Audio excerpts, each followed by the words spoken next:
I have been cross-dressing forever. I am not even sure when it began, but I do remember I was quite young.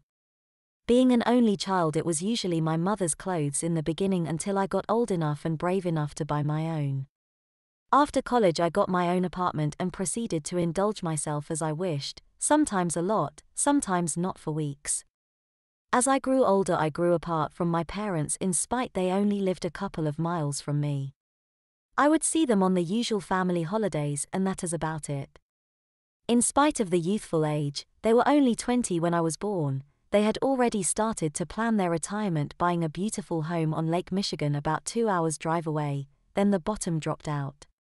At the age of 52 my father was killed in an industrial accident.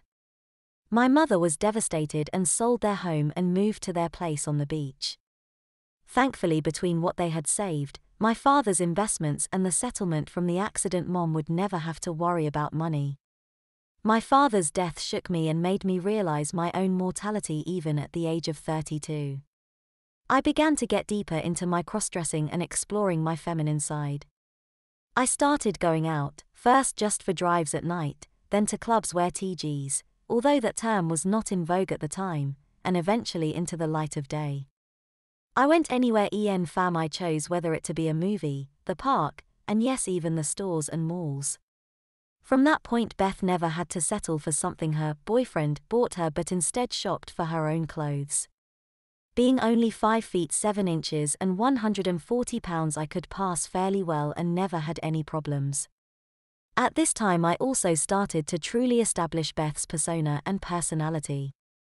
I became fascinated with the businesswoman look of the era and many times was in a skirted suit with the requisite pumps. I had my ears pierced, first one then the other, much to the consternation of my conservative German employer. Fortunately I was the #1 salesperson by a long shot and they learned to live with my little idiosyncrasies. My relationship with my mother was at best strained, an occasional phone call, the usual Christmas and birthday cards, and an even rarer visit. As I sat that summer of 1988 I realized I was staring 35 in the face and I felt the time for me to come clean, at least with my mother, so I took a couple of days off and drove out to see her. When I told her of Beth and my hobby, she said she had known for years, however she felt she could not support me in this. I felt crushed. I guess I had hoped she would welcome with open arms, however deep in my heart I guess I knew she wouldn't, damned conservative Catholic she was. I left early that weekend and headed home, resolved to what had been at best a strained relationship was going to grow more distant.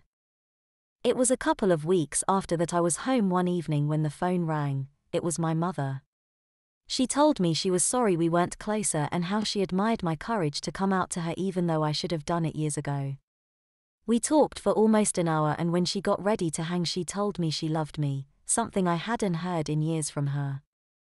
After we hung up I began to wonder what brought all this on, but I was happy in that at least I may still have some form of a relationship with my mother. The phone conversations with Mom grew to be several times a week and each was longer than the previous one. They were all basically pleasantries and stuff about family until one in early October.